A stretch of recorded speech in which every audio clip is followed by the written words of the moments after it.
Charles Charlie Show, and this evening we're spending the evening in Brazil, at least part of it. And Charles, what do we have on store for tonight? All right, we will have our guest tonight will be, of course, legendary Mr. John Thompson, our living legend here. You know, from the star of Frustrated One, and we're also going to have the creator, director, and producer of Frustrated 1 and 2, Frustrated Black Men 1 and 2, on the show tonight, Mr. Al Greers. All right, and what we're going to be talking about is we're going to have a very special announcement concerning Frustrated 3. Okay, there will be a Frustrated 3. Last year, we could not get the Frustrated 3 out as expected. But this year we can probably pull it off. But guess what? We're going to need our listening audience, also our YouTube audience, and our Facebook audience help. We're going to really need your help out there, brothers and sisters, to get this movie up and running by the year 2006. Probably the year release, probably 2016 or 2017, as early as 2017. Okay, and we're going to be having them on the show very shortly, and we want to get things going here. How you been doing it this week, my man, V? Good. No complaints on this end. All right, man. Well, I want to say a special shout out to the Waiters family. Dion Waiters played for the Oklahoma Thunder. We got some unfortunate news here. His younger brother was killed last night in North Philadelphia, on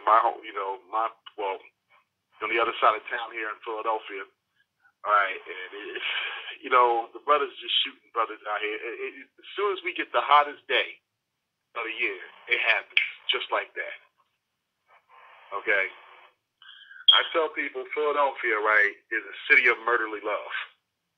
Okay, that's why I try to stay out of Philadelphia, and I try to stay in Brazil as long as I can. All right, coming back here is a little dangerous, a little hairy. 6 people were killed last night in Philadelphia. And that is crazy. That is just out of control. And that's why, when I go to Brazil, I escape. And I just try to get away from all the craziness that goes on here in the Matrix USA. So, like I said, that's why I tell brothers, just, if you want to get about at least a week or 2 weeks, at least get away. Come on over to Brazil. I want to open up tonight with my man, Mr. John Thompson. I believe he's on the line right now. Mr. John? Yes, I am. How you doing there, sir? Oh, I'm blessed, man. I'm just sitting here relaxing and, doing some work. Okay, good. I know it's about, 90 degrees down there now? It is hot. 85, well, we made it up to 80 today up here in Philly, Wow. Surprisingly hot day. Yeah, surprisingly hot day. I'm telling you, that's unusual. Very. For March, yeah. Does that mean you're going to have an extremely hot summer? Yeah, well, like I said, I spend my summers up here and my winters down there. Yeah, because the natives seem to get restless during the summer month and create habits against each other, but maybe someday it'll change. Yeah, well, if we get this crazy president up here, man, get a crazy president, I don't know, it's going to get even wilder, So, we just definitely want to see what happens. I just want to get away. Get back down to Brazil as soon as possible. Right. But, so we really want to get you on the show tonight because, like I said, we announced that we're going to, follow announcements will be coming up soon as we get Al on the line here about Frustrated 3. And I know you probably more than likely will probably be in Frustrated 3 again, And I'm looking forward to it. Okay.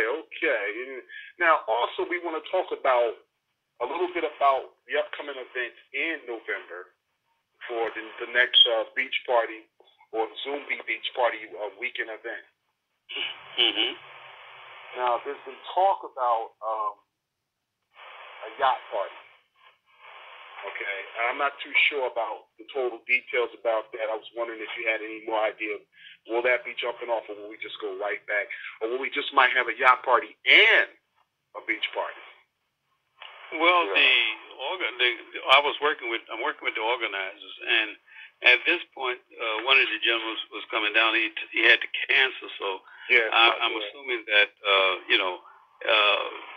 shortly they would have some ideas, and I can help work with them and trying to make it happen, or give them some help on whatever issues they may need, or whatever way they want me to help them.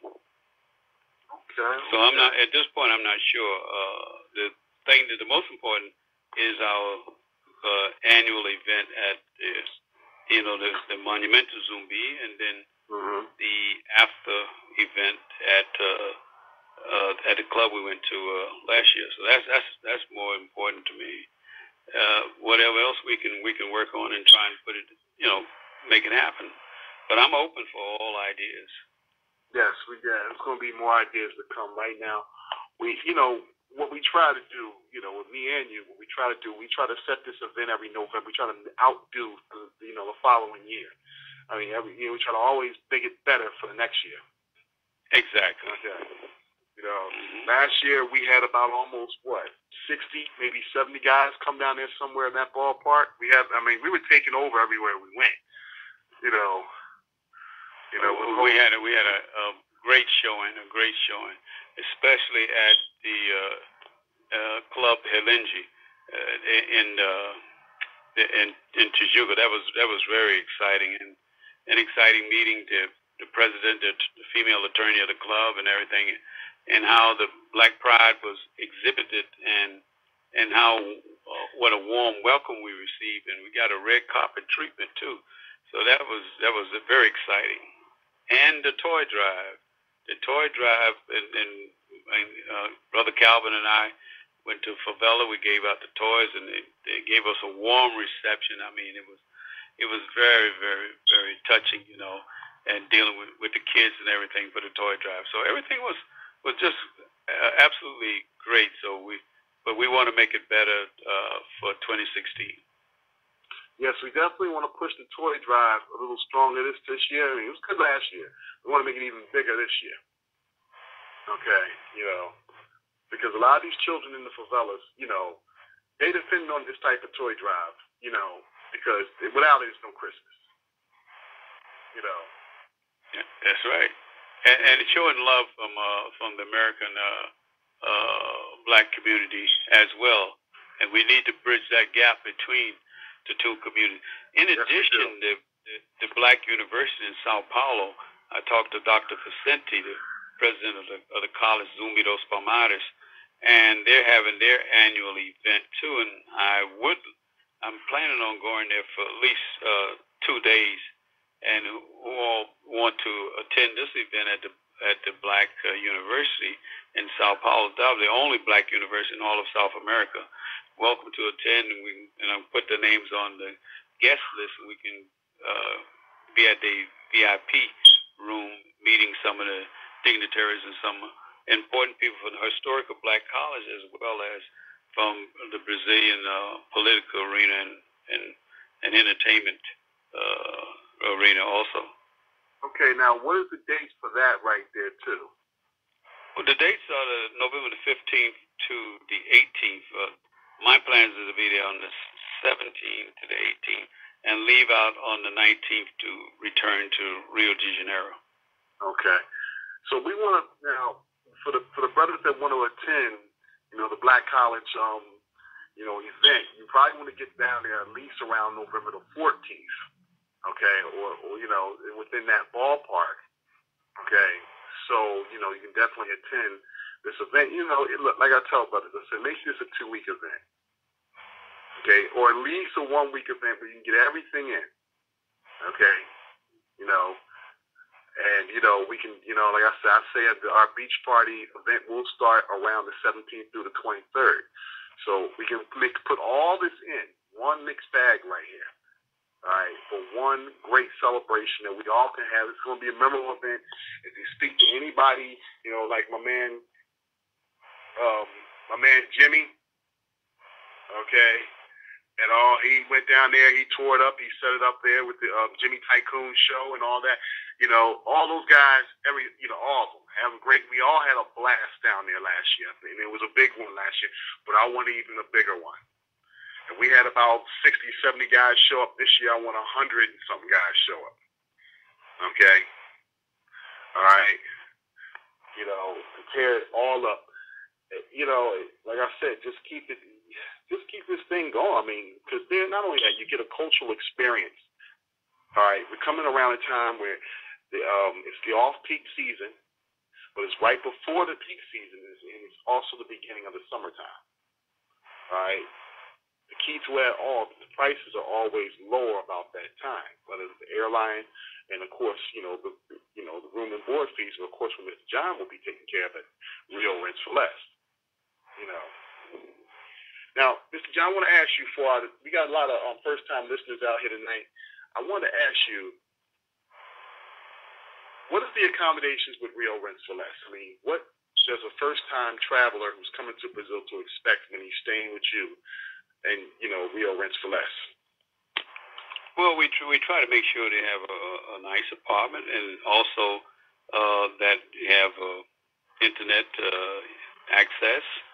And also we give them rules of pertaining to the Brazilian laws when renting apartments, and safety tips to try to keep them from, going in the wrong area, being in the wrong place, and just being safe at night and what have you, and ways of moving around Rio and during the daytime on the metro, and how to get around on the metro and the buses too.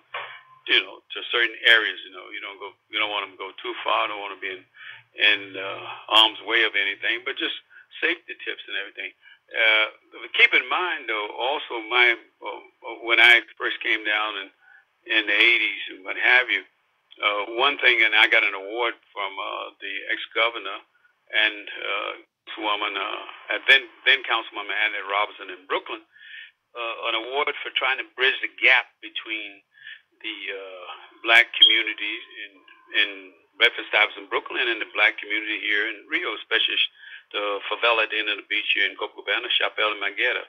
So the main thing is, and I never move away from my idea of trying to bridge that gap between us, that language barrier, but because we all come from the same source, Africa, so we need to always keep in mind to bridge that gap. Also, this week I met with one of the popular black writers here, Carlos Nobis, and he want to work with us on certain projects too. He's done articles for Global newspaper, and he's written several books.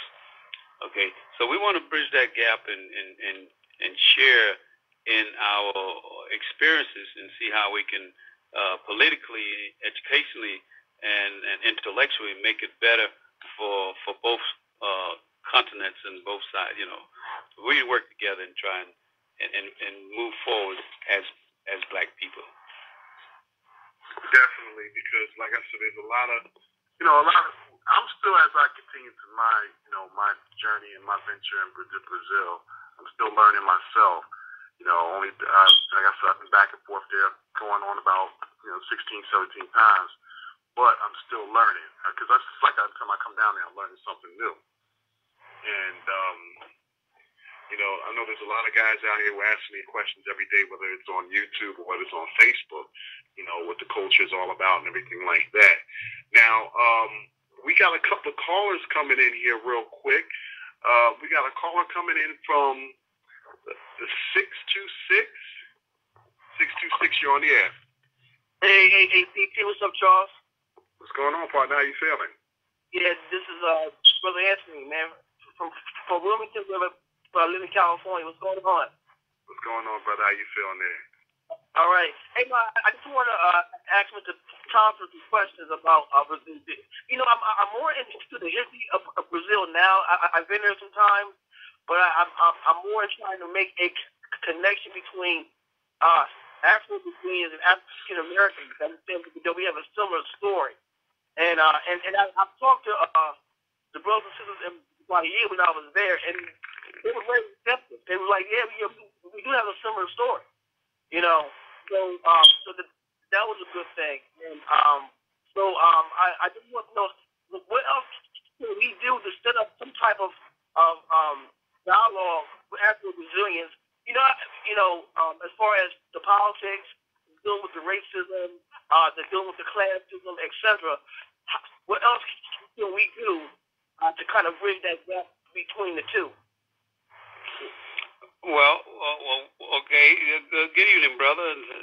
Nice hearing from you, Southern California. We're in Los Angeles or where? Yeah, I'm in Pasadena. Mr. Thompson, you know me. I met you when I was in Brazil. Matter of fact, I was going to stay in one of your places, but I got a place with Sister Louisa. Remember her? Yeah. Well, California, I used to has that property out in California, in Pasadena and L.A. And I used to hang out at Carolina West and Little J's and all those places. Right. But anyway, to answer your question, what we can do is to arrange forums and an intellectual conference to talk about the diaspora and what's happening with us now politically and on both continents. My main thing was years ago.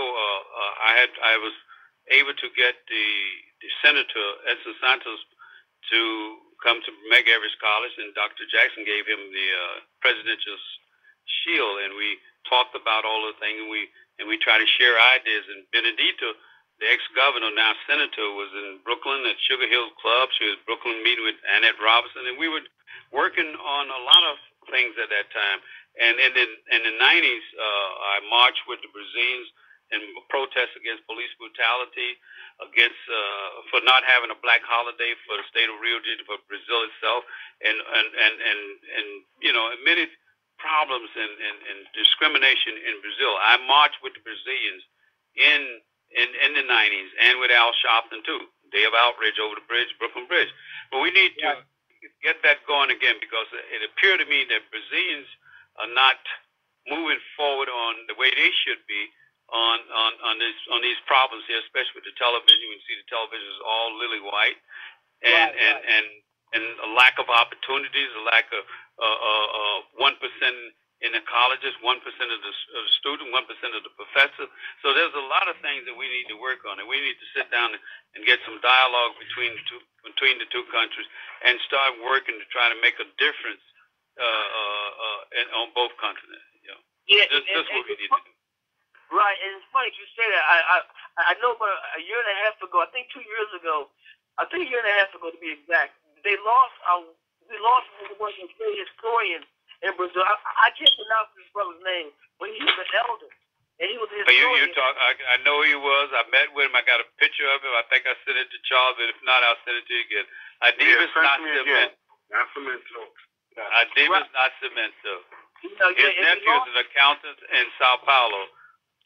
His nephew and I was with the then vice governor and later on governor when she went to visit Christine, governor of New Jersey, and David Dinkins, and we had a festival for them for the governor and Sugar Hill Club in Brooklyn. David Nascimento. I had the pleasure of meeting him on several occasions. Matter of fact, I viewed his body when it laid in state at the city council hall, even when Lula came to visit there and to view his body. So I knew him quite well. We met a few times. Right. Yeah. I mean, it was it's fortunate because people have to go and rest, but it was unfortunate that Brazil lost him because he was a truly great historian and a true warrior. So we lost that gentleman. So. So like I said, Mr. Thompson, it was nice talking to you again, man. And but before you leave now, we lost some very important people here in the United States too. Just not too long ago, we lost Dr. Robinson from the good old city of love, Philadelphia. Dr. Robinson, Edward Robinson, graduated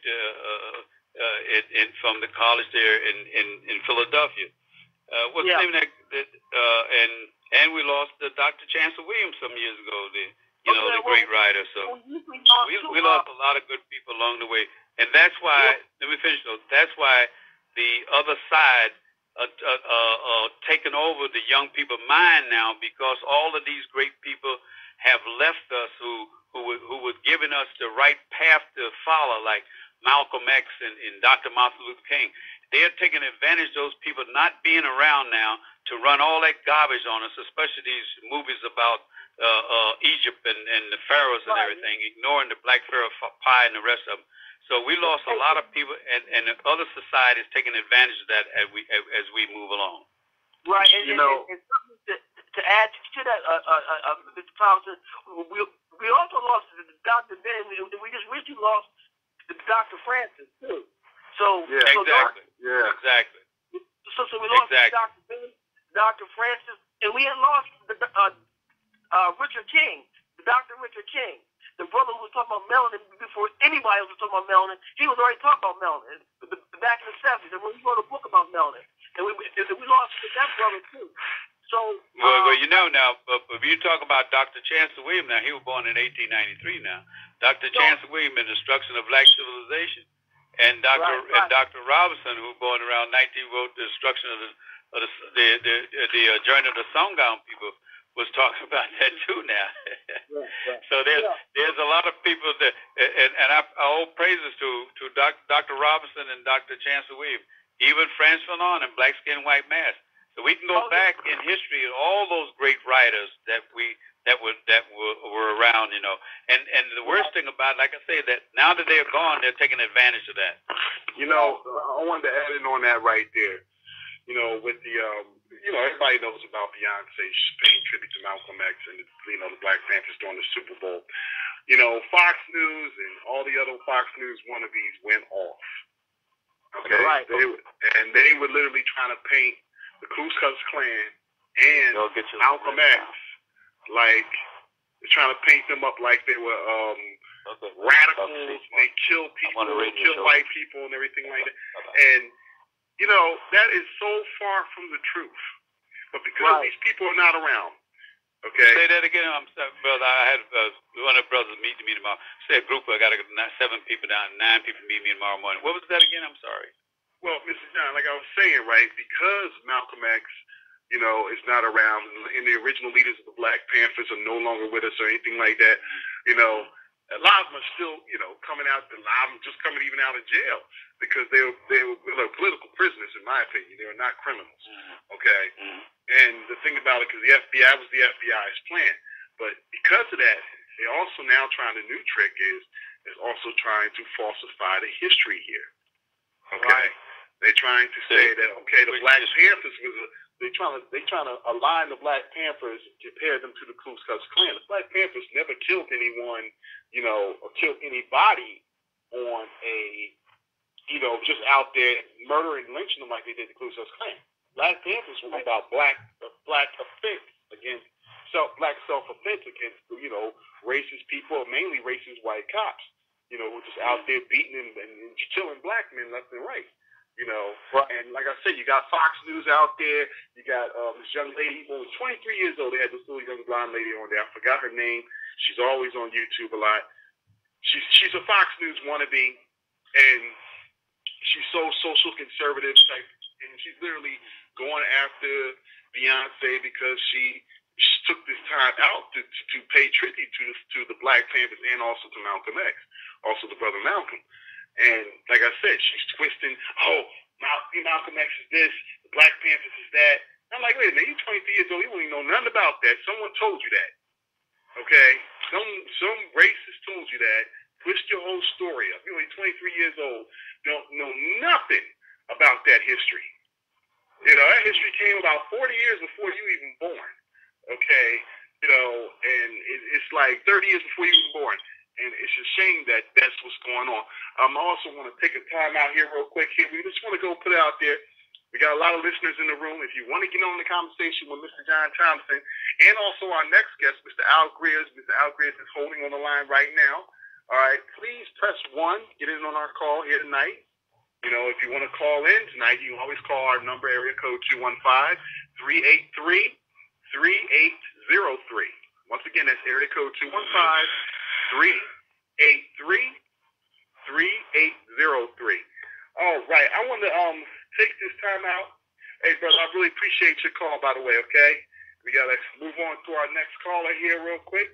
But I want to bring it on, before we move on, I want to bring on our next guest right here, Mr. Al Greer, director and producer of Frustrated Black Men in Brazil, and also Frustrated 2, Mama's Babies, Daddy's Maybes.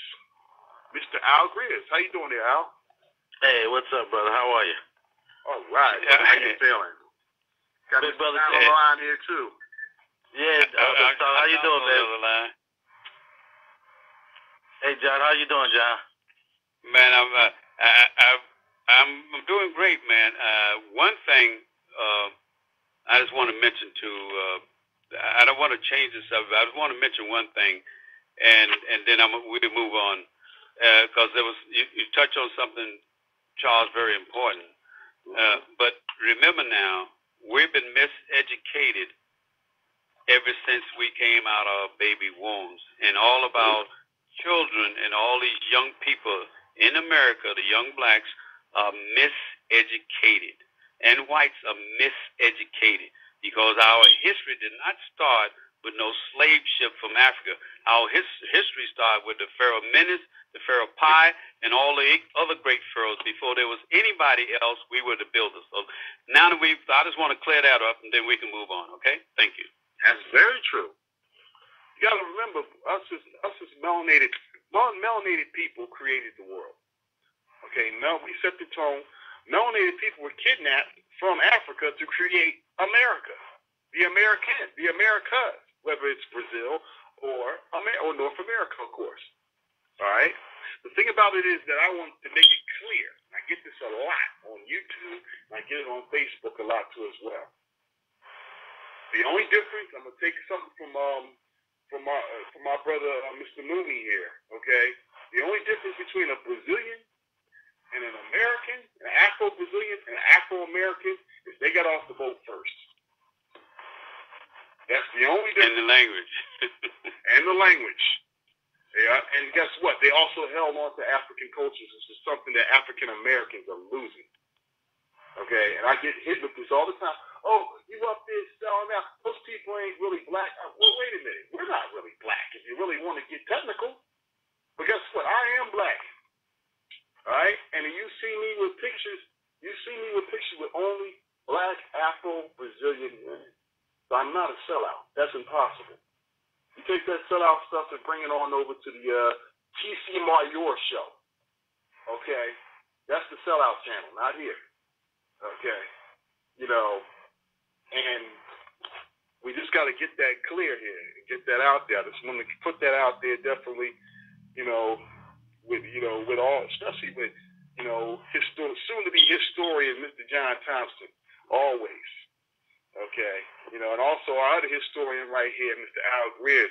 Al, how you doing there, brother? I'm doing great. First, I got to teach you how to say grease. Grease. I got to get that right, man. I can never. It's always a slip of the tongue. Grease. Gotta get the grease. As long as I know you, I should have been get that correct. Yeah. That's okay. I'm gonna work with you. First, I'd like to thank Mr. Thompson for the hospitality he gave me last month, man. Really enjoyed seeing you and hanging out with you, man. You took good care of me and my brother and our boys, so I really appreciate that, man. Yeah, say your brothers hello, and they're supposed to be coming back down again. I'm waiting on them, man. Yeah, my brother just called me the other day, man, to make plans for May. So, we'll be right back down in May. But I want to thank you. Look here, Charles, now, I got to remind you now, what looks white in Brazil ain't white. So let's keep that in mind, too. Brazil is a lot of people that are passing for white, but they definitely ain't white. Now, the famous actress, Camila Pitanga, if you look at her now, she is white as she can be white. But Camila say, I am black. And a lot of people that look like her refuse to accept that. So let's keep that in mind. So when you see a girl out there, it look white, it ain't white. Yeah. Yeah. It's a state of mind. You know. Yes, it is. But anyway, it is what it is. Yeah. We got to put it in there, but we got to get this. We got to get it all clear to make our connection that much better. You know, we got to make it clear that there's, you know, that there are more blacks in Brazil than there are blacks here in the United States. I understand the media. Largest black population, second to Nigeria. Nigeria got over 200 some blacks, and Brazil have and Nigeria is in 70 Africa. blacks. And Nigeria is in Africa. So, and you know, but we, like I said, what we want to do here tonight is we also wanted to make a couple announcements there, you know, Al, I wanted to get that out there big time about what's going on, what's going to be extra added on to this year's 2000 Zumbi Beach Party in November. Okay, you know, now last year we were supposed to have we were supposed to have a movie project going on, you know, for 2015, but you know, scheduling and all this other stuff that came in the middle kept us away from doing it. This year I wanted to get the scoop on what we're going to try to get going this year. Well, we'd like to keep the theme going. I want to continue with the narrative of Frustrated in Brazil and give brothers outlets to deal with their frustration. So we want to continue that and get another Frustrated going with the boat party, I believe coming out in November. And also tie in, I don't want to give it out right now, but we're going to tie in another country as well, where you can go and relieve your frustration and dealing, you know, instead if you don't like what's going on here, to give you another outlet to deal with sisters of black women in other parts of the world.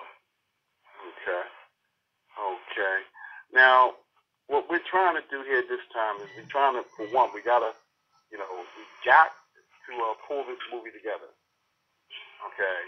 And, you know, we're coming off of Frustrated 2 as well. You know, it just came out. When was Frustrated 2 released again? It was released earlier this year. I believe maybe late December, early January this year. Frustrated 2, which is doing very well. It is still available. Anybody interested in watching it, you can go to frustrateded2.com, www.frustrated2.com. It's available there. Also on Vimeo. It's a link straight to Vimeo on frustrateded2.com. So that's doing very well. But like you said, we want to keep it going. We want to keep it going and show you how to avoid the pits when you're feeling frustrated. Some choices you have, some outlets.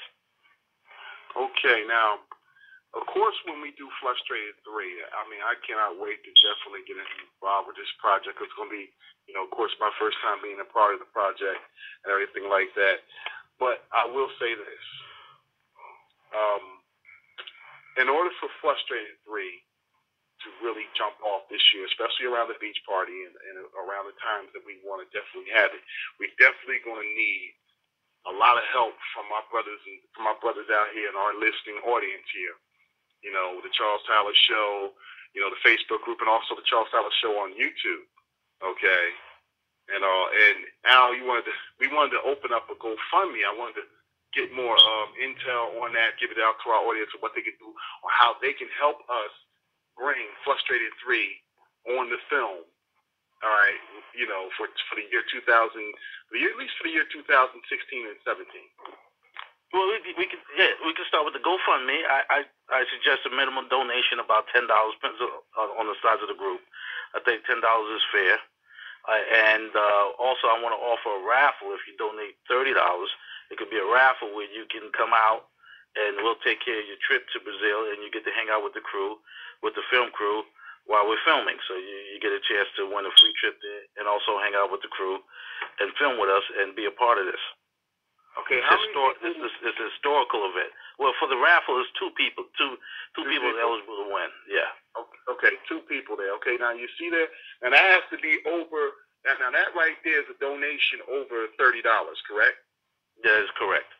Okay, a donation over $30. So like I said, we're going to give a minimum of $10. I'll be releasing the GoFundMe account, updating the GoFundMe account as of tomorrow. It should be no later than Friday when the GoFundMe account will show up in the Facebook group and also in the subscription box on YouTube for this video. Okay, of our show. All right, so brothers, this is a way you can bring Frustrated 3. This is the third movie that we're going to be coming out with, and it's going to be the second movie in less than a year. Okay, that we're going to be coming out with, and all y'all brothers can be a part of it. We need your funding. We need your donations to make it happen. Okay. All right. Also, there will be 2 lucky winners. Last year we wanted to send brothers to Brazil, for the 2015 speech party. Well, guess what? 2 lucky winners have a chance to come along with me, Al Grizz, and meet the legendary Mr. John Thompson, our living legend down there in Rio de Janeiro. Right there, you get to be a part of this whole project. Okay, but we have to get to. Yes. I just want to say, if Kareem Henderson is listening, he can't be a part of it because he won the for the Grease Film Sweepstakes. He won that. I know Kareem Henderson. I remember Kareem. He beat me out. Yeah. He beat me out for that one. Mr. Thompson took care of him. So you come out, meet Mr. Thompson. Everything goes through. Mr. Thompson set us up with the apartments and the locations, and he had a good time. Oh yeah, I see. Yes, we did. Yeah, he had a good time. Is there a mail-in address too, or everything would be done online? Is there a mail-in where a person can mail contributions? Well, we have to probably fix that up right there, because when I do GoFundMe, it's the way I can keep up with the emails. So that's how we'll be able to. But we can provide an address if a person want to mail a donation. That'll be available. I can get that to you, and you can post that online as well. Yeah, do it to a post office box, something like that. Mm-hmm. Yeah. I had that available, so you could do that too as well, and have that online. And that's not that. Yeah, that wouldn't be a problem. Okay, good, very good. And then, like I said, we'll be having a selection date for the raffle in an upcoming show.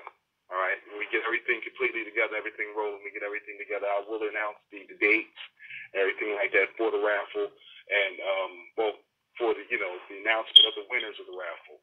Right? And also, the person who wins the raffle, if they can't make it during that date, that your ticket, you still have an open ticket, so you'll be able to go. I don't know your job responsibilities or whenever you have a free time, but you still will be able to go if you couldn't make it at that even event. Better. Yeah, you can still go, and Mr. Thompson will pass that information, the winner's information on Mr. Thompson, and he'll take care of you on the Brazil side, and we'll take care of you on the U.S. side. That's wonderful. That sounds like a wonderful deal with me right there. To even have a chance to be a part of, a movie. And let's be real, Frustrated.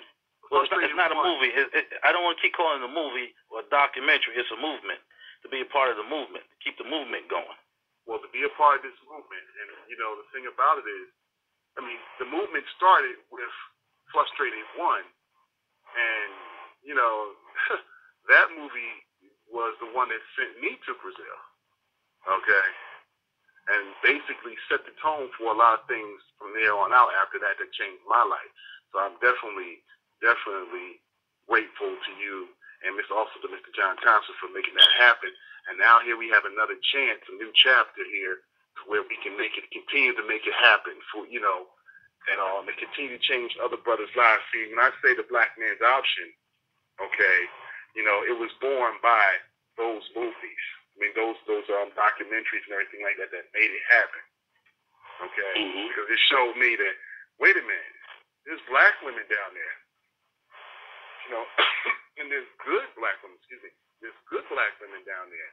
And when I went down there to find out for myself, for sure, I found out it was all true. Everything in the movie, and the movie documentary and everything like that turned out to be completely 100% true.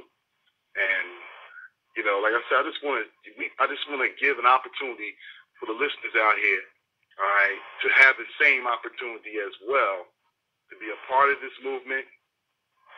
Okay, this is something that we all can chip in and be a part of. All right, it's not just about Charles Tyler. It's not just about Al Grizz. It's not just about Mr. John Thompson. We all could be a part of. We're all a part of this movement.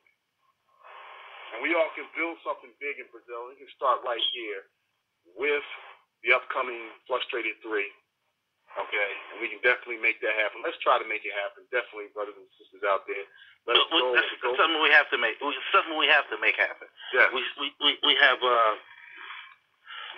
Mr. Thompson on the other side. That's a gem for us. I remember when I first went to Brazil and I was introduced to Mr. Thompson, and it was a gem. I knew, told me where to go, where not to go, what to do, what not to do, and how to navigate through Brazil. So, I've been there several times. Now when I go, I call Mr. Thompson, and, I'm pretty much on my own. But if I have any questions, Mr. Thompson always makes himself available. So he's a gem there that we don't want to lose. Yes. And he needs to be celebrated for the fact that, for the brothers that come out there to make sure, we understand our options and what the options are. So he's something that needs to be celebrated. So if you on the fence about Brazil, but here's a man, a brother from the States that's out in Brazil that's a hidden gem for us that really needs to be celebrated. 31 years now, Mr. John, correct? Yeah, so 31 years. So he really needs to be celebrated. And for those in the group that's not familiar with him, this project, we're going to use him in a different way now. But somebody you need to get familiar with. It's a good man, Mr. Thompson. Most definitely. And I'll be 74 Friday now. Happy birthday. Okay. Oh. we will be at Mia Pataka, but Mia Pataka. We're gonna have a little lunch thing at Mia Pataka, luncheon at Mia Pataka Friday. And some of the ex-officers from my job are down here too. One lady, she used to work with me. Another one's still working NYPD, and the son, who's an officer, we're all down here together. So we're gonna have a nice little turnout at Mia Pataka Friday. And about 9 guys, they're gonna from your group, Charles. About 9 of them. They're not with me, but I'm doing the logistics for them. So they're going on a bus tour tomorrow.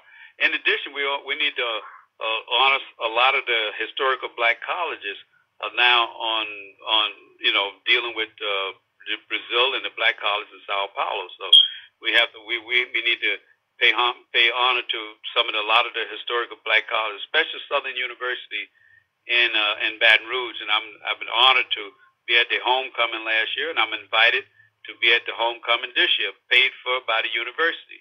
So, and I'm doing the logistics for the study abroad program in July. So a lot of things are happening, and we need to recognize it, and everything's becoming positive too. Oh, yes, we definitely need to all put that all together here. Okay, now we do got callers on the line here, and to anyone else who wants to call into the show or wants to get in on a call right here with Mr. Al Greaves and Mr. John Thompson here, and also myself, you can press 1 if you're on the line right here, and also you can call in on our show at area code 383-3803. Once again, that's area code 215-383-3803. All right, we got a caller coming in from 3112. 3112, you're on the line. Hey, what's going on, fellas? Hey, what's going on, brother? All right. This is Robert. How you doing, Mr. Thompson? It's a pleasure to speak with you again, sir. I'm blessed. Yeah, I rented from you during the last beach party. Oh, okay. All right. What's your name again? I'm sorry. What was that? Oh, this is Robert. Okay, Robert. I'm trying to. Oh God, so many brothers that came down there, man. I was staying across the street. I was staying across the street from you, Mr. Thompson, and we were bumping into each other as I was going to Monshiki every day. I was there today, my brother. Man, that's some good eats, man. Yeah, Monshiki is great, man. I like the salad bar. And the price is good, too. So let me ask a question. Number one, does Brazil have a concept of sort of like well-paid, paid-off collaborators or coons down there like we do in America? that's stopping progress. Stopping people from getting organized and getting some progress going on amongst the brothers. In other words, our Clarence Thomases of the world, Al Wesses of the world. Well, to answer that, my experience in Brazil is no. Okay. That's a very good thing. That's a very good thing. And so, you guys want to jump in, or? Yeah, well, the one big problem we have in Brazil that we face is the fact that, unlike the United States, have the one drop rule, right? So regardless of what color you are, if you have one drop of black, you're black. Brazil didn't have a one drop rule, and of course, miscegenation was going on, and the Spaniards and Portuguese didn't pay the mind to blacks having sex with whites and blah blah blah. All that being said, with not having a one drop rule, Brazilians to me are confused. Many of them are confused on what color they are. Mm-hmm. I've seen that. And that's the problem why you don't have the movement that we should have in Brazil. You don't have it because many Brazilians are confused on what color they are. From higher up on down. Because some of your rich Brazilians here had great grandmothers black. Okay, so this is a problem, a dilemma in Brazil, and the movement in Brazil is not moving forward like it should be, as it was in the 80s and 90s when we were marching for the holiday. We got the black holiday now. Now what? Look like everything just died out. So in the new generation, with all the mixing of the races, everything here in Brazil, you have a lot of confusion. So people are confused here on what color they are. When the black college started, and it was free for those who were black. Well, everybody became black at that point, in Sao Paulo.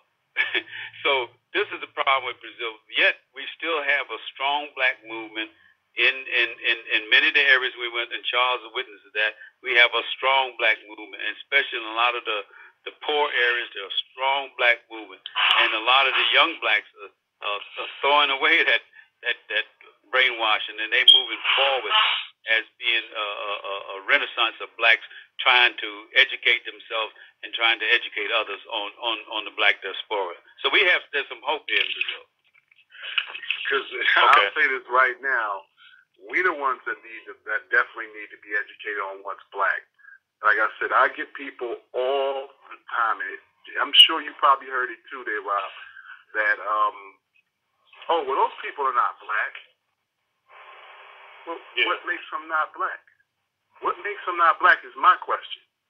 They come from Africa. It's straight ignorance. My thing is like this, and I always say this, okay, and I said it before. Never assume. Never assume. Always know. And if you don't know, find out. Never assume. And that's what happens here in America.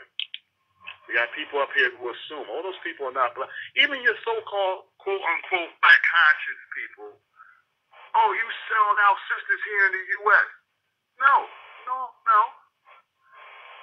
Not one picture you saw me handling her, man. Y'all probably know nothing. For one, y'all only mainly see me with one. A lot of people only mainly see me with one Brazilian girl. All right? Because that's just the type of brother I am. I don't come down there and I don't go grab a bunch of women all over the place. Okay? I was with one, but that was a black Afro-Brazilian. And that's what a lot of brothers out here, a lot of sisters out here too, fail to realize. I'm creating the black man's option. Okay? Mm-hmm. And it's been set and blueprinted by Al Greers and Mr. John Thompson. Okay? And that's how it all works. And we need to get the ignorance out of here and make it happen, down in countries like Brazil to get started with. Can I interject a point there? Mm-hmm. You see, when people try to raise that question, as to whether or not if you are selling out the American sister. What we thoroughly have to articulate and explain is that, look, in America, there are certain policies and entitlements that are thrown, and propaganda that's thrown in the direction of the American sister, basically to allow them to basically have rule over the American man.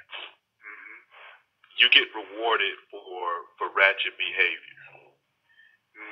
You get rewarded for that kind of stuff, and it basically it gives the American sister the mindset that a certain element of manliness about themselves, and a certain element of I am, well, not all, and I don't want to paint with broad strokes, not all, but for those that want to, that are lazy enough to go for it, let's say, it gives them an avenue to where they don't really have to. A lot of them don't necessarily have to work hard to accomplish anything, and they can still be the head of household. It's not just that, and it's the mentality. I know Al with Frustrated too, especially with those entitlements. You definitely explained a lot of them. Al, I got to ask you this one question again here, and I'll probably want you to repeat it one more time for a lot of brothers who don't know. What is the name of that law that to where if I'm dating a woman who has kids already, and let's just say I dated her for a year, and I just decided, okay, for whatever reason the relationship didn't work and we parted ways, she can still get me for child support. What's the name of that law? In New York State, it's called equitable estoppel. That law was explained to me by a family court judge during the taping of Frustrated Chapter 2. That information is in there. But it's called equitable estoppel. If I'm dating a young lady, she has kids, I develop a relationship with the kid. If I help out, babysit, pick them up from school, or play ball or catch with them, and our relationship come to an end, she can go to court and ask for me to pay child support for that kid because I developed a relationship with that kid. Well, she would get it. What if the kid is already getting child support from the father? That I'm not clear on. If she's not, well, you can't get multiple child support cases. If she's not collecting from him, then she can come in and say, well, you know what? He left. He was helping me with picking up the kids, so he was cutting out on daycare for me, and now he's gone, and I still want that, even though I'm not the kid's father. I could be liable. I could be liable on that because once again, women here have the court system backing them up. So that's their power. In California too. Well, in the States, in the United States, you got that system backing you up. Yeah. So like you said, that ratchet behavior is encouraged because that when you have that division like that, it makes money for the system. So I know if I got somebody backing me up, I can be a little brash. I can go out and and do do my own thing because when it goes down, I can still punish you. And it saves the city and the state money too. As a matter of fact, my buddy in California took his a son like that, by the relationship until he went into college. He's a star on one of the baseball teams now. I don't want to talk to him and say you didn't do anything. You're mad at him now. So just to give you an example. That's California. Yeah. Well, also, that kind of behavior also makes money for the states under the Title 4D program. Exactly. In the Title 4D program on the Social Security Act, child support is matched by the federal government for states that collect the money. So every dollar collected in whatever state get matching funds for the federal government. So it all comes down to economics. Yeah, exactly. Yeah. And economics. One of the ways to avoid that is, keep your money in your pockets here and get yourself a plane ticket. And use those rubbers. That's true. Hilarious. That too. Well, that ain't even 100%. Yeah. They get you on them too, man. They'll get you. Like I said, because the child support thing is so prevalent in this country. I mean, I'm talking. It's like I watch I ain't going front. I watch a lot of Maury from time to time because I like seeing these fools run off the stage looking ignorant after letting themselves look like fools, before the results are read. But it's always, you know what? You don't have to have a relationship with my son. I'm his mother and father. The only thing I want from you is child support. Always running for that child support. And the thing about it is, in the process of her saying that, she's willing to cheat her son or her daughter, all right, from not having a father. And this is the ratchet behavior that's always created because you have a one-parent household, okay? And this ratchet behavior is created through that one-parent household. Okay, and it's always a constant cycle, right?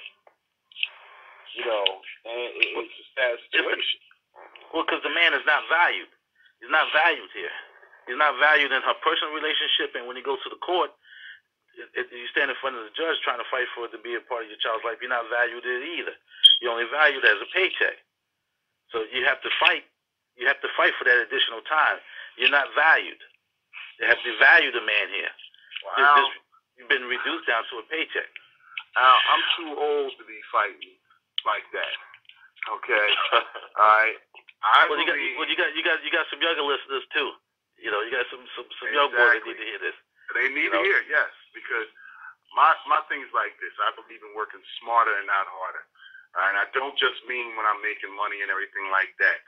I'm talking about in relationships too as well. And I would rather even though right now, currently, I've been coming down to Brazil anywhere between 2 to 4 times a year. But I would rather wait until my time for me to go to Brazil. Hop on that plane. This is another thing I want to put out there to the brothers now. It does not cost that much to go to Brazil, to go to Rio de Janeiro for starters, to get to Brazil. You'd be surprised if you know how to maneuver the airline tickets like I did. My cheapest airline ticket round trip from JFK, New York, straight to Rio de Janeiro was $450. It does not cost that much. $450 is a pair of Jordans and maybe even a night on the town. Okay, that's a round trip ticket to Brazil. Okay. Just like that. We just left in February, and I paid $498 round trip ticket. $490, less than $500. Yeah. How many people can't pay $500 to have a life-changing experience for about at least a week, at least 7 days?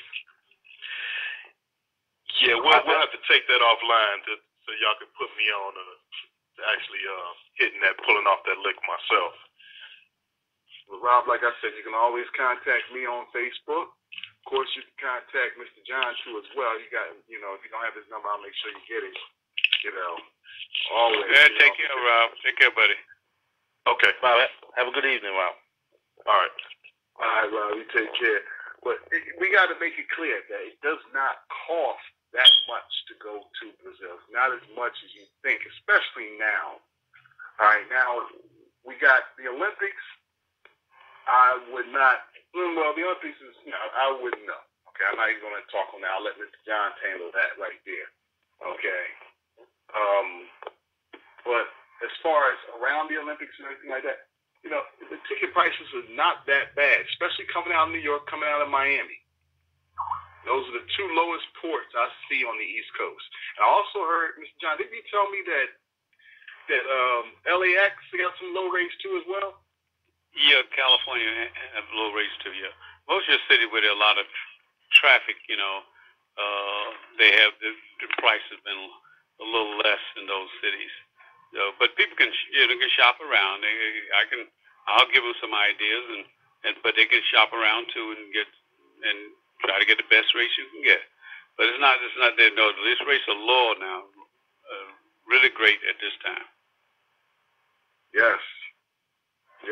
And I'm sure you would take care of them as far as real rent for less, as far as room and board. The most expensive part, if you really want to get technical, is these hotels. That's why we don't deal with hotels in Rio. We deal with Rio Rents for Less, Mr. John Thompson here, especially first timers. Okay? You know, make sure that your whole experience in your first time in Brazil is very memorable and everything like that, you know, and it's the way to go, you know, most definitely. And but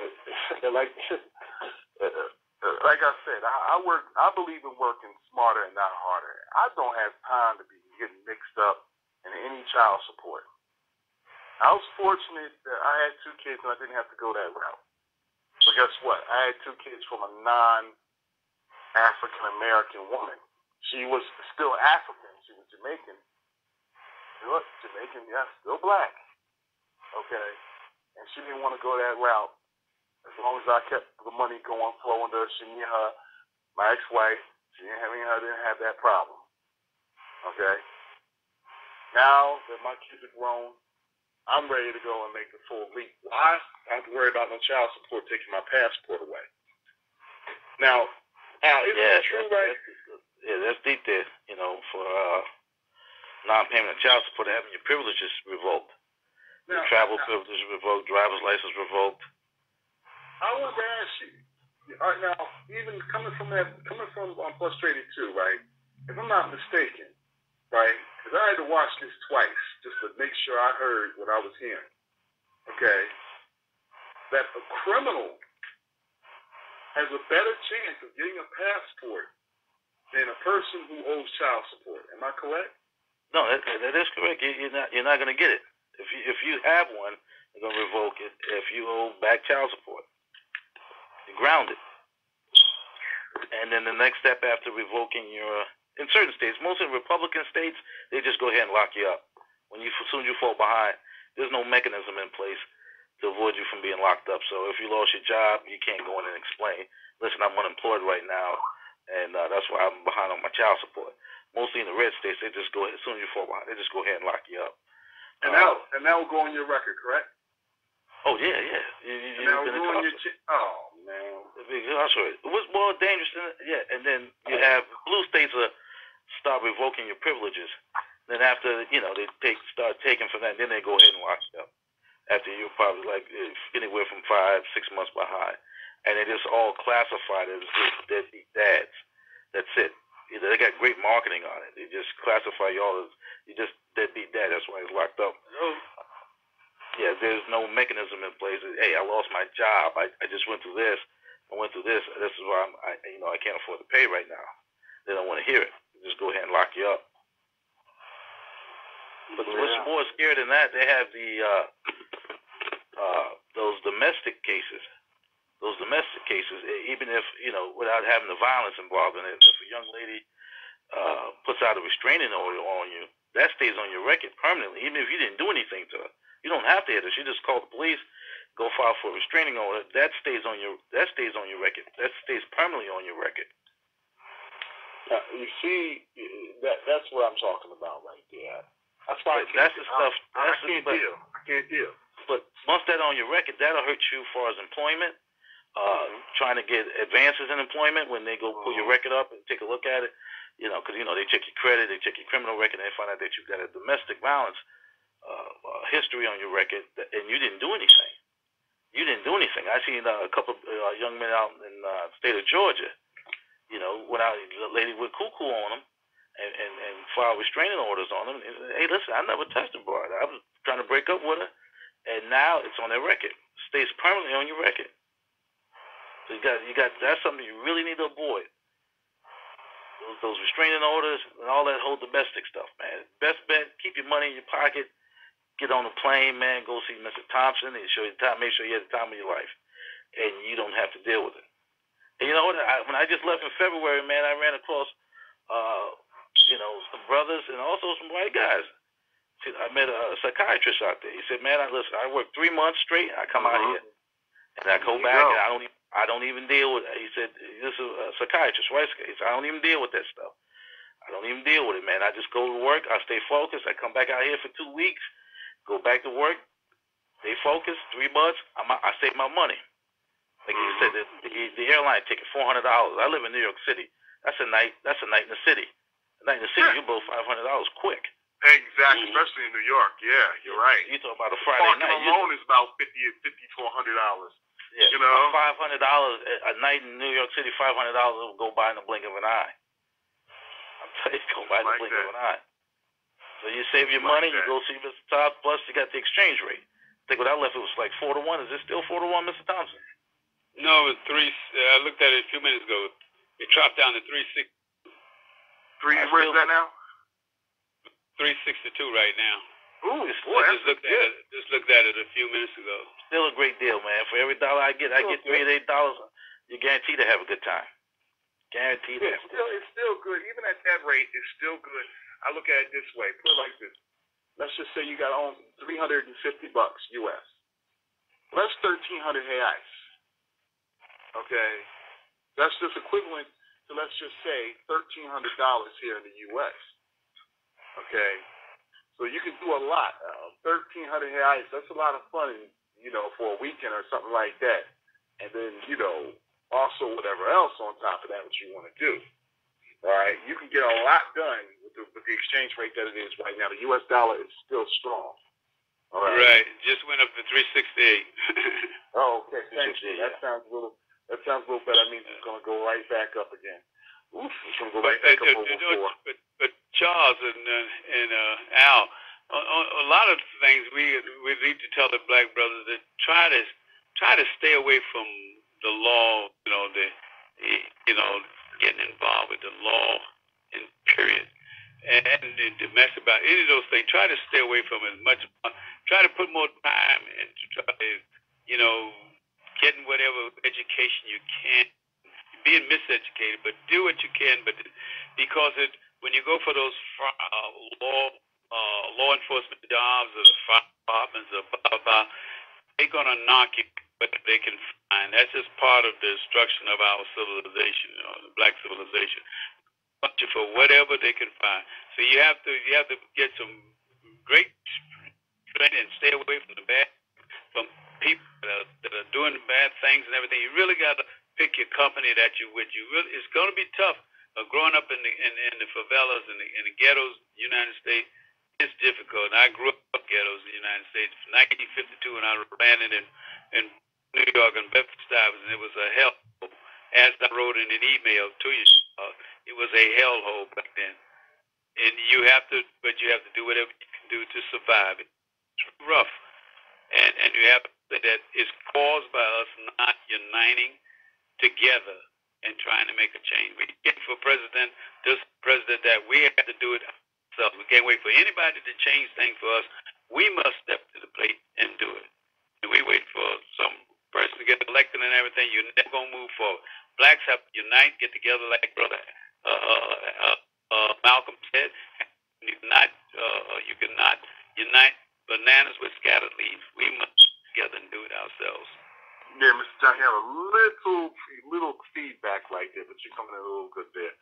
All right, you sound like you got a little better there towards the end. But yeah. There's furnishes. I was just saying that we need to unite. Others need to unite.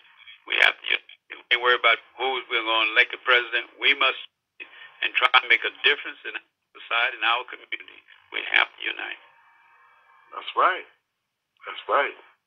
Definitely. Well, I believe frustrated 1, 2, and 3, the perfect outlet for that. Unite Brothers. That's how the group got started.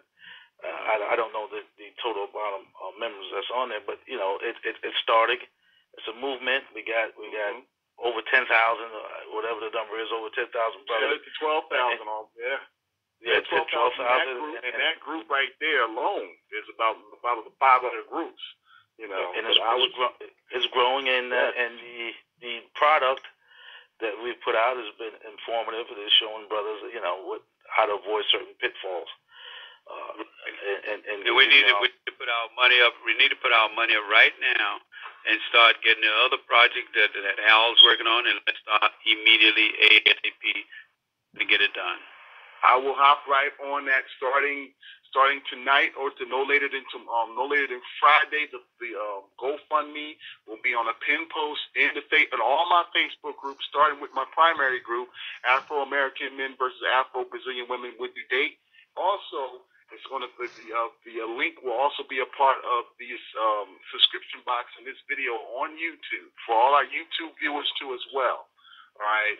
So this is something that we definitely $10 to get started, $30 or more to also be a part of the raffle. Okay. Well, Brother Al, I'm gonna send you $100 for me to start it. My part of it, okay? Okay, brother. All right, we got $100 to get started right there. We're gonna be rolling. You know, I'm gonna throw my money into it as well.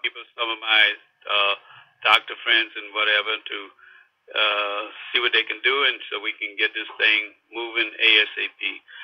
Now I'm gonna have to leave you, brothers, because I gotta go to work, and I got a group going out tomorrow morning. It's after 12 o'clock, so I have to get a certain amount of sleep. Okay, it also functions. John.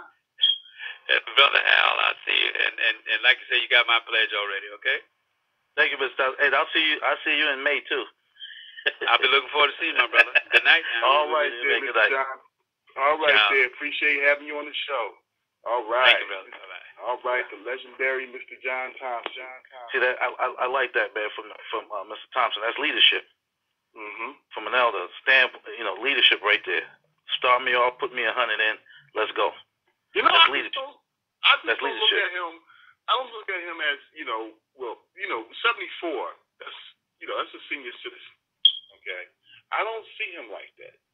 And the reason why, I still see him as, when you say elder, that means as far as respect, the respect level, of course, because that's my mentor right there. But I can see that 30 years of being in that country has kept them young. And you roll with him, I roll with him. Does that feel like you're rolling with someone who's 74 years old back in the U.S.? Listen, man, in the U.S. I don't roll with outside of family in that age bracket. But I've traveled to Brazil. I've been there several times, even by myself, man. And me and John rode tight. So I go out there with the purpose. I said, well, you know what? I got John Thompson. Me and John can hang. So, hey, John, how's your schedule? If I come out there next week, you got some time? Come on through, man. And me and John, we hung tight, man. We hung tight, and he showed me some things, man. Brought me around some places.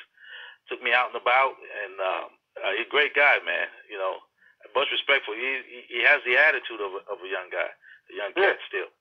You know what I mean? So when you go out there with him, man, he's up, man, and what you want to do, man? I'm like, hey, man, I'm about to hit the corner over here.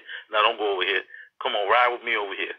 Let me show you this over here. And he took me through the subway stations, showed me how to ride the subway stations. Mm-hmm. Yeah. And the buses. When I went out there, man, get on the train, man. Come on, take the train downtown. And I got much love and respect for him, man. He's a great guy. Like you said, he stays in shape, man. If you see him, he always in the gym. Yeah. So he's got that young boy mentality. Well, that's that mentality overall. There's a lot of gyms down there in Brazil. A lot of them people, them having them women down there having them nice bodies. That just doesn't come with the territory. They work on it. And they work at it. You watch what they eat. I'll start with the food. You got the fresh food down there, not loaded up with chemicals. They're ahead of the game. They eat a lot of fresh produce. If you see what their diet consists of, they eat a lot of fresh produce when you see them. There's a lot of less processed food down there too. Right, that's to say they're not loaded up with GMOs, with the chemicals. Yeah. They don't have that, so the food is fresh. Oh man, you talking about good eating on all corners, man. But if you go in the supermarket, I don't know if you stayed there like some of in the apartments there. The refrigerators are real small. Uh-huh. It's real small. It's not like it's kind of slender. Yeah, real they no more than about probably less than 5 feet, just about. No freezer space. You got enough to fit you a cup of cold, because they shop every day. They eat fresh every day, so they don't shop like we do here. We shop for the whole week. You go to the store, we shop for the whole week. They shop daily, so they get fresh fruits, vegetables. They shop daily, and if you go in, to the supermarket, you don't see all them canned fruit and canned vegetables and all that stuff. They're big produce department there, man. I watch them, man. I see how they eat. They eat fresh. They go out and do it every day, man. So that's why they look. That's why they look the way they look. Well said. And a lot of them looking young.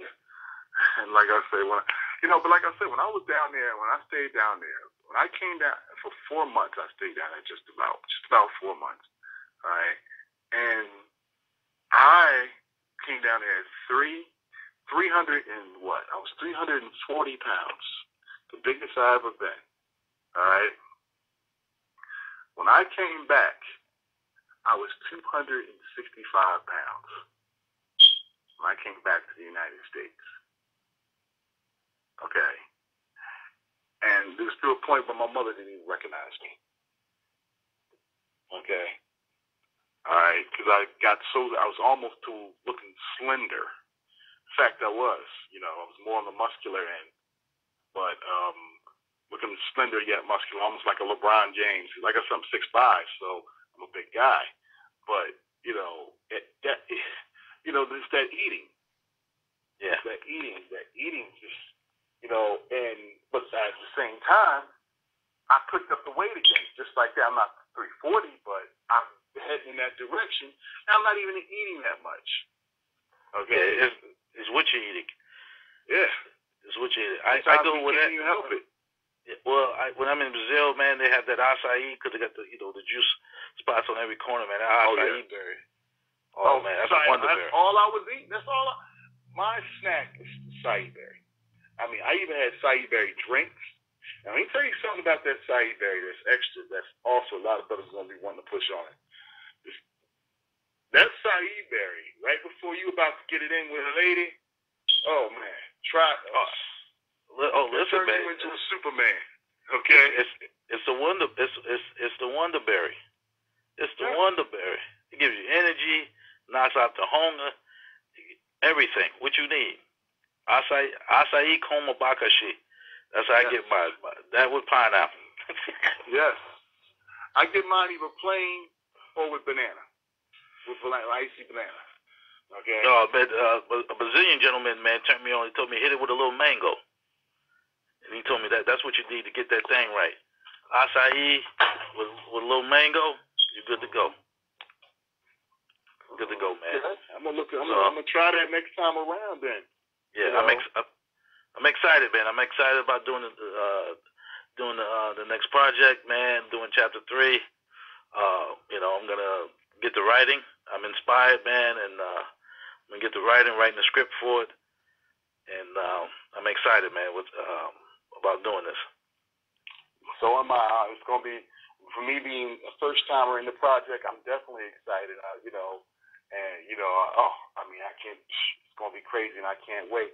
And I'm going to put this out there to a call to our listening audience out here. If you want to get in on this call right here, all right, with me and Mr. Al Gavese, and just keep this thing and keep it going. If you want to have any questions about Frustrated 1, Frustrated 2, and also the upcoming, soon-to-be Frustrated 3, all right, please press 1.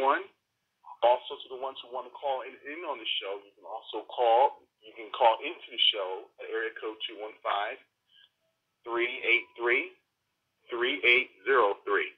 Once again, area code 215-383-3803. All right, we got a lot of listeners right now. If you got any questions out here, please press 1. Let's keep this thing rolling here. We get these questions in. I got a lot of listeners in the on the board here. Okay. A lot of people like to call in the final 10 minutes. I want to squeeze everybody in right now while we still can. I mean, but Al, like I said, hey, can we post the trailer, man, too, for Frustrated 2? On the site. Yes. I'm gonna go and I'm gonna pull that. I'm gonna be pulling that out of Grease Films right now in the Facebook group and put that in there. Yeah, pull up. Let me see if I can get you a different. I got an updated. I did a updated trailer. Okay. I'm gonna shoot that over. I'll shoot that over there to you. Yeah, if you're near a computer now, I can take that right now. I can also put that in the Facebook groups, spread that out a little bit too as well. Especially if you got an updated trailer right there. Yeah. And because that's, like I said, that Frustrated 2. That I tell you, that right there is it's a ton of information. But speaking of information here, we got another caller coming in here from the 443. 443, your mic is open. How you doing today, fellas? Hey, how you doing, brother? What's going on, brother? All right. You pretty good? I got a question. I wanted to know, when I was younger, in my early 20s, I did a lot of traveling in Europe, a couple of islands areas. Has anybody talked about any type of committees or anything set up to establish like a network so brothers can go and just meet with different people other than just when you're down there? Any suggestions? You got that right now. Are you in Afro-American men versus Afro-Brazilian women? Would you date? Oh yes, I'm in that group. So start your network right there. I mean, that network right there, you're talking about a network of almost 12,000 brothers. But it's not necessarily all about Brazil, but it starts right there with it. And if there's any questions, like anything you want to ask, whether it's about Brazil or about brothers who travel abroad, that's a good start right there. Okay. I put some stuff out there, like different opportunities, so as far as like jobs, contract jobs. And I was told by brothers in there not to put out certain information because it could come back and cause problems. That's why I was curious about that, though. Well, it's like this. Like I said, you also have to. It's sort of like when you're putting up job. I said there's a rule in the group when you're putting up, whether it's job opportunities or opportunities online in general or anything like that, it has to come through me. I have to give me a call or text me on Facebook because I got to find out what it's all about. Because let me tell you something. We're talking about the internet here. And when a person sees a group that's over 10,000 or more people, right, they see money signs. Okay? And there's some people out here who put scams and schemes out there online. And if it goes into my group, and somebody gets duped out of their money, not saying your opportunities or anything like that are like that, but if that happens, that comes back on me, okay? Because I allowed it to happen in my group. So that's why I usually ask anybody, one, let me know. We'll check it out. If it sounds like something that's cool, we'll let it flow, especially if it's something good, Oh, yeah, like the situation. I'm sorry, go ahead. Yeah, go ahead. Like, I got my cousin, he's a U.S. Marshal. He told me about they doing a mass hiring of about 2,000 people. I mean, they fly for free. Yeah. I mean, stuff like, I'm like 45 minutes from D.C. So, they always have little contract and stuff going on that they put out. They don't really tell people, but I got certain networks that I associate with it that I get information from. So that's why I was like kind of curious about that, actually. Okay. Well, like I said, now you know. All right. Like I said, because that right there, that can also spread right there virally from the group. There's several other groups that are connected to, and that's definitely helpful. I mean, becoming. Now you talking about an air marshal? Yeah. No. Yeah, air marshal. That's what it is. Yeah. That's very interesting. That's very interesting. I've gotten so used to flying. I've taken a liking to it.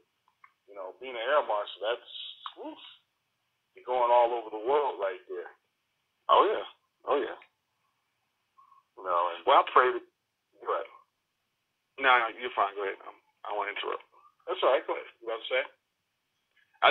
That was my biggest thing about as far as like the networking outside of that, as far as people, we have like places where people could go or call or talk to somebody from, people from all over the U.S.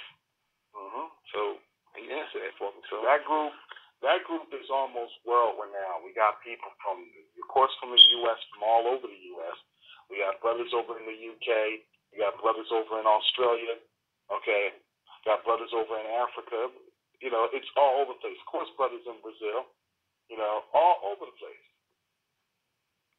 So that's a world network right there. That's why I specifically tell people to go to Facebook. Okay? All right? If you don't have a Facebook account, make one. Okay? Because it makes it that much easier for me to contact you. All right? You have direct contact with me. All right? I'm not a big-time Twitter guy. All right? but you can definitely find me on Facebook all the time. And you can find the group too as well. So, the group, like I said, Afro-American Men versus Afro-Brazilian Women, is starting to become a phenomenon. It's just blowing up and blowing up. There's a bunch of copies out there, okay? But this is the original, okay? So, I was just gonna say thanks for the information. I appreciate that. No problem there, brother. No problem there. Thank you for your call, my man. All right, no problem. All right. Have a good night, brother. All right. I just released the trailer. Al Green's new trailer for Frustrated 2. All right. In the Facebook group. If you're out there, come take a look. And now, Al, this is something else. This is a topic that came up in the group this week. So a lot of people up here who are trying to, how can I say this? But, this is a stigma that I don't really care for. But the thing of it is a saying about the pay to play. Okay? And there's a lot of guys out here who are saying, I don't do this and I don't do that. And little they know they are doing it. That's the funny part. They don't know they're doing it. They don't know they're doing it. In fact, they're doing it worse. They're doing it worse. Okay? And pay to play has so many faces. Okay? You're paying to play if you're getting child support right now. You're paying to play if you're paying alimony. You're paying to play if you're, basically. No, that you're still paying to play. You're paying. You're still paying. You're still paying for what you already played on. That's what makes it worse. Right. You already played it. You're still paying. Exactly. Now, for someone who just goes down there and want to have a good time, okay. Now, one thing I will say about the working girl, the pretty lady mentality in Brazil, a lot of the women who do what they do down there, I'm not saying each and every woman down there is a prostitute either, but a lot of women who do what they do down there, they don't do it because, a lot of them don't do it because they like being a call girl or anything like that. Like it is here in the U.S. You can't turn a whore into a housewife. Okay? But a lot of them do it because, there is no jobs hardly down there. There's also no real safety net as far as welfare, like it is up here in Section 8. Right, and no social services. Yeah, they have some of them, but not like it is in the U.S. where you can go and have a bunch of bastard children, and you'll get a Section 8 house that's almost worth $150,000 a year for you to destroy. Yeah, there's no social programs, there's no social services down there. It's just a different culture altogether. So it's either sink or swim. Yeah, it's kind of hard to describe. It's just something you got to experience. I've ran across school teachers, lawyers, bankers, women from all facets, and you can't treat them all the same. You can't throw them all in the pot. You got to sit down. Well, if you got to get familiar with the language a little bit, so you can be able to communicate. So when you meet them out and about in certain areas of nightclub, or if you're hanging out at Mia Pataka, or you're hanging out and look fun and party girls and stuff, you still have to be careful of how you treat them. All women out there that you run across are not prostitutes that don't have that prostitute mentality. That's the thing. They might be in the game, but they don't have that game's mentality. Okay. Right. So they see you from America, and what I've noticed, and during my travel, Black American men, I'm not from America. I'm not talking about Africans from Africa. I'm talking about Black American men. When you travel, we just fascinate the world. I see when I travel and I'm at different airports, they just be staring at me like that. He's from America, you're from America. And when you come out there, they see you, Black American man, you're from America. They associate you with the whole hip-hop culture, the culture of America. Because if you remove blacks from America, America would be nothing but another Europe, one of the broken down countries in Europe. That's it. In other words, white and corny. Yeah. You know, yeah, it's funny. Just being honest. So when you probably notice too, when you travel, you're different airports, you see people looking at you. They stare at you. Oh man, black man from America. Let me tell you something happened to me down at GIG about 2 years ago, right? I had a woman. I was wearing now y'all know I wear my Michael Vick, my Michael Vick Atlanta Falcons jersey a lot. Okay, y'all probably seen me in my videos, or seen me down in Brazil wearing it or something like that. I was wearing it this time up at GIG when I was headed back to the States. Okay, and this woman walks up to me with her son, right? And she has a pen in hand, and she has a sort of like a pad out and everything, right? And she says, "Are you Michael Vick?" And part of me wanted to say, you know what? I could be Michael Vick this time, and just sign it. But then I said, no, I can't do that. So for one, I'm bigger than Michael Vick. Okay? I didn't want to burn the kid walking around, thinking that he's got a Michael Vick autograph, and this original Michael Vick autograph, and it's not. But she asked me was I was Michael Vick, and I said no, but yeah. Man, listen, I was up at the statue of Christ in Brazil, and I guess they had a class trip, school trip, a bunch of little kids there, man. And I brought my best friend down, man. I told him he had to come experience Brazil, and I took him up there, man. I had a white T-shirt on, a Yankee cap on, little shorts on and stuff. So we came out. I had a driver. I didn't want to do the tour thing with the bus with everybody. So I had a driver. We get out, and the kids looked at me and started screaming, "Hippie hop, hippie hop, hippie hop!" They all ran to me like I was a hip hop artist, and asked if if I could take a picture with them on my phone. And I was like, "Yeah, go ahead, man." And they were just laughing, "Hippie hop, hippie hop." So all the other tours were looking at me. Oh, he's American. He's a hip hop artist.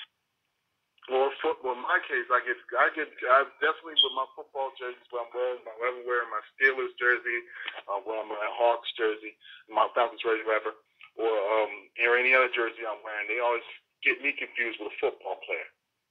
Okay, American football. And I'm like, guess what? I don't play football. I play basketball. I used to play basketball, but I don't play football. But that's what I get. That's what I get. And I think I don't get a big head. I get more surprised about it. It's more, I have a little fun with it, and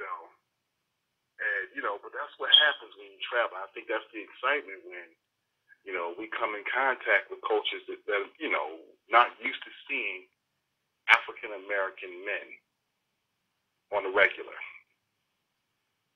Because we don't travel. That's the problem. Yeah, you don't travel, but they see you from television, see you from a distance, and they know your flavor. So when you come out there, man, they I like it, man. When I go out there, I see the attention I get. People looking at me, they wonder who are you? Who's this guy? Who's this guy? Who's this guy? Who's this guy? You know what I mean? And I get a kick out of it, man. Just looking at them staring at me, trying to figure out who I am. I didn't realize that when the first two times I went to Brazil, I started picking it up.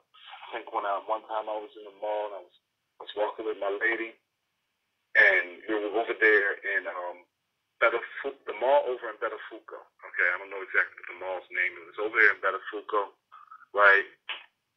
And we walking, and I didn't notice it, but she was noticing it. She said, "Why is everybody looking at you?" I'm like, me, They looking at you from head to toe, and I'm like, did you ever see? I'm the one who used to get attention because you're a very, very attractive Brazilian woman that I was with.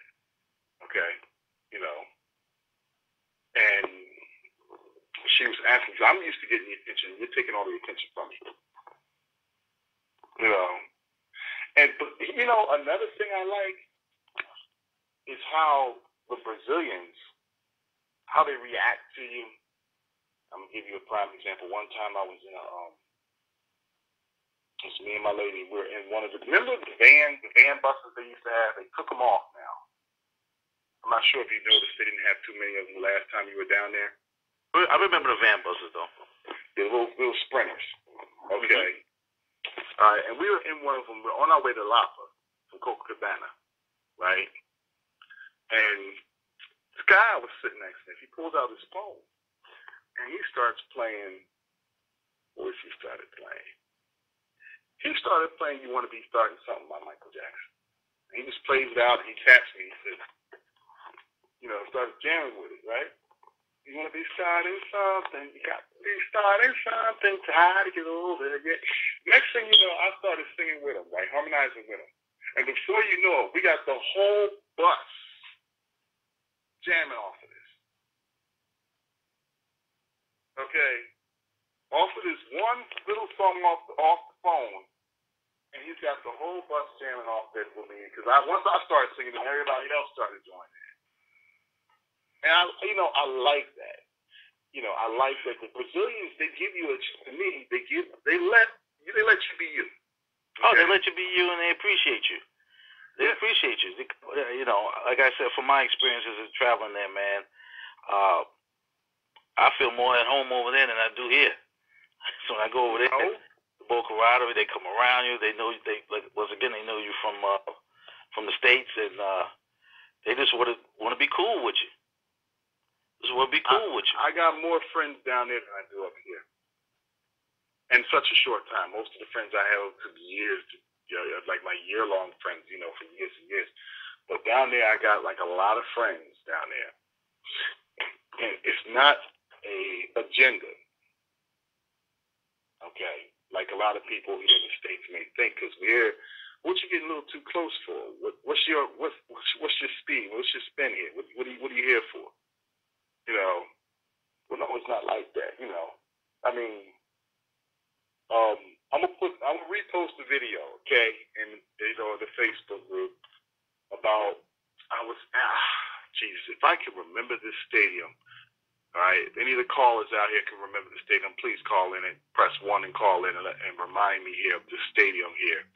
Okay, there's a stadium in Rio, it's right near the National Airport. And they converted this stadium into a swap meet / restaurant / dance hall / club / bar, karaoke bar clubs. And he packed them all in there. Okay, and it used to be a soccer stadium, but now they turned it into this. You said right located by the airport? It's right near the airport. It's not located by there, but it's right near the airport. It's just above Lapa. Okay. I want to say it's just above Lapa, yeah. All right. I just don't know the area exactly. All right. But all I know is I went in there, right?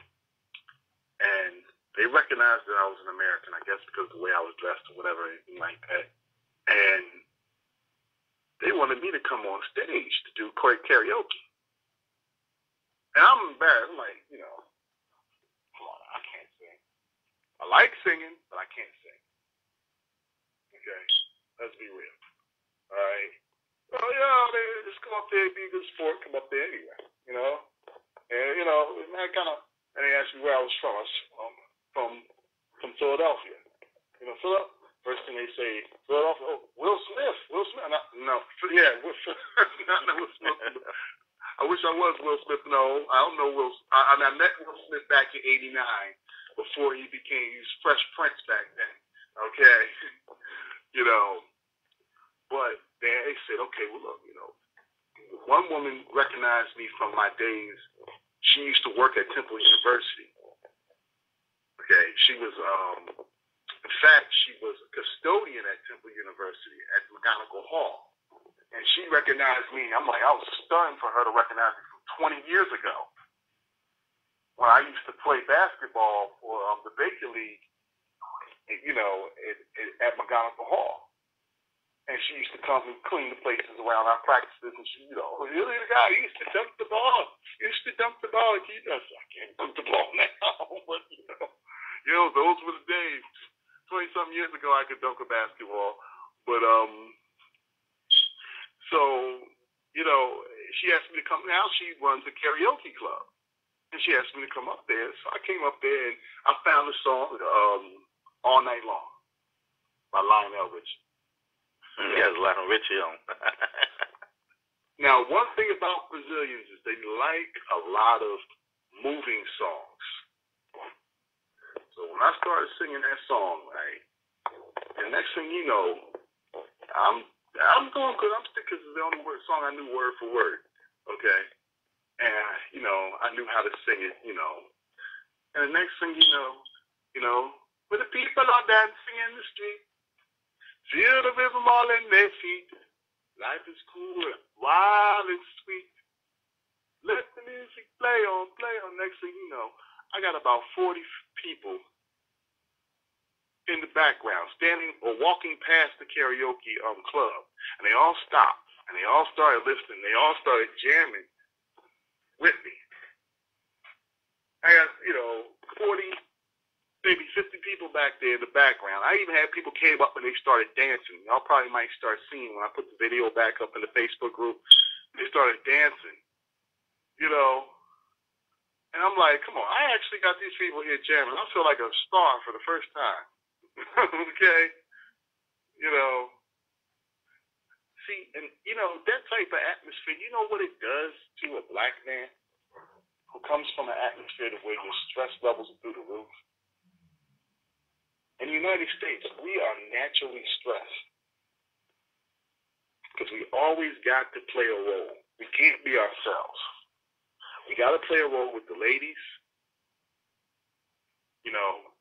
Oh, you got to get your mat game going. Oh, that's a role. That's not you. I get to go to Brazil. I don't have to play a mat game. I can be myself. Okay, and then it's not all about my money either. Some of the women, there was a guy who went down there, right? He was one of these closed-minded gentlemen. He went down there, and he was so tight with his money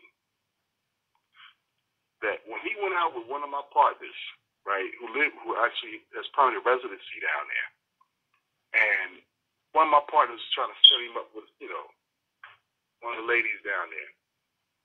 Girl, she knew how to speak a little English. So they're at the club, and she had, trying to get close to him, and asked him if he wanted to dance or something like that. He turned around and tells her this. Well, I don't know if you want to dance with me or not, but after I tell you this, but I don't got no money to give you, so, it is what it is. And she looked at him like, I don't know, what do you think this is? That's why I tell brothers, don't come down here. All that bull crap, that matrix-minded stuff, leave it right here in the U.S. when you go to Brazil. You come down there with an open mind. Okay? Come down there with an open mind.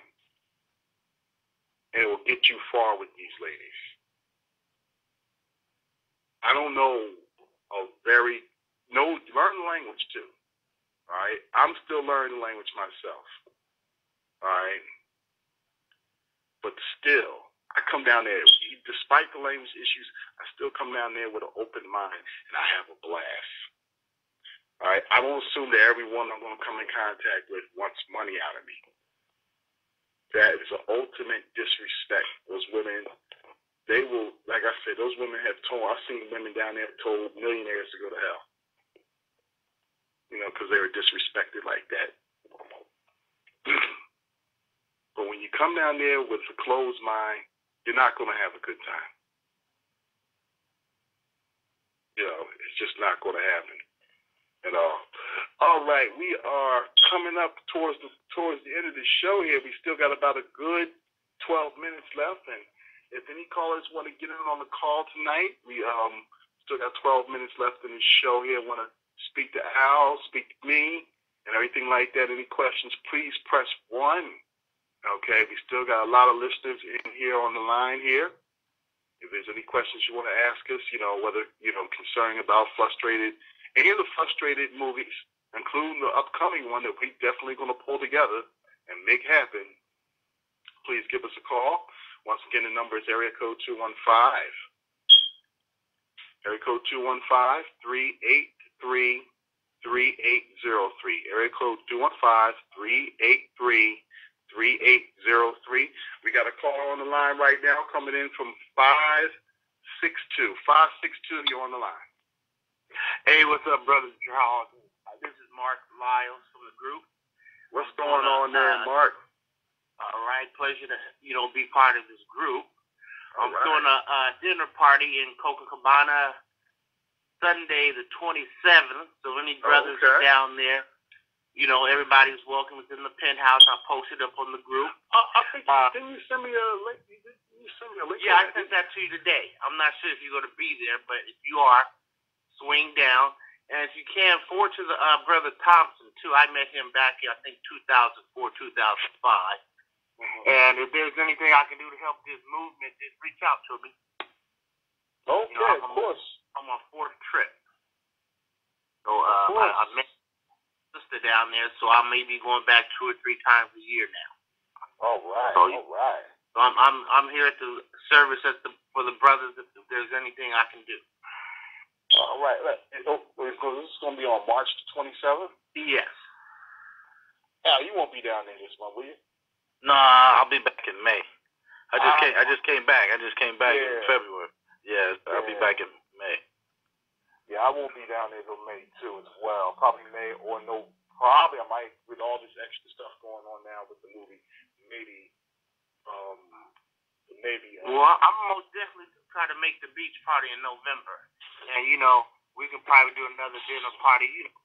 I like to do things certain upscale a little bit from time to time. Well, there's different lifestyles to live in Brazil.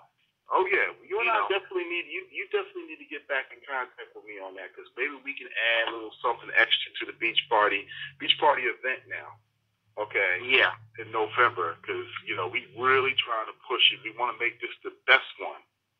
Well, it's more the beach party now, because we're gonna film too, so it's gonna be chapter 3. Add that in there. Yeah. Add it all in there. Have a whole mixed bag. Something now especially with the documentary movie being added in here. This is something that it's going to erupt. Okay, when it finally hits. Of course, hit the theaters, hit the online streaming, and it's going to erupt. Okay, and so you want to get together. I most definitely want to be a part of the movement. Well, you talk to me one-on-one, and we see if we can set something up there with that. That's definitely a good idea. To put together. I tell you what, can you also send me maybe some clips from the March 27th? In fact, I'll even promote it for you too as well. The March 27th beach party, well, not beach party, but gala that you're going to have. Okay. Yes, I'll be down there. I'm getting there on the 17th. I'm doing 4 days in Brazil, then 4 days in Florianópolis, 3 in Copacabana, then 3 days in Bahia.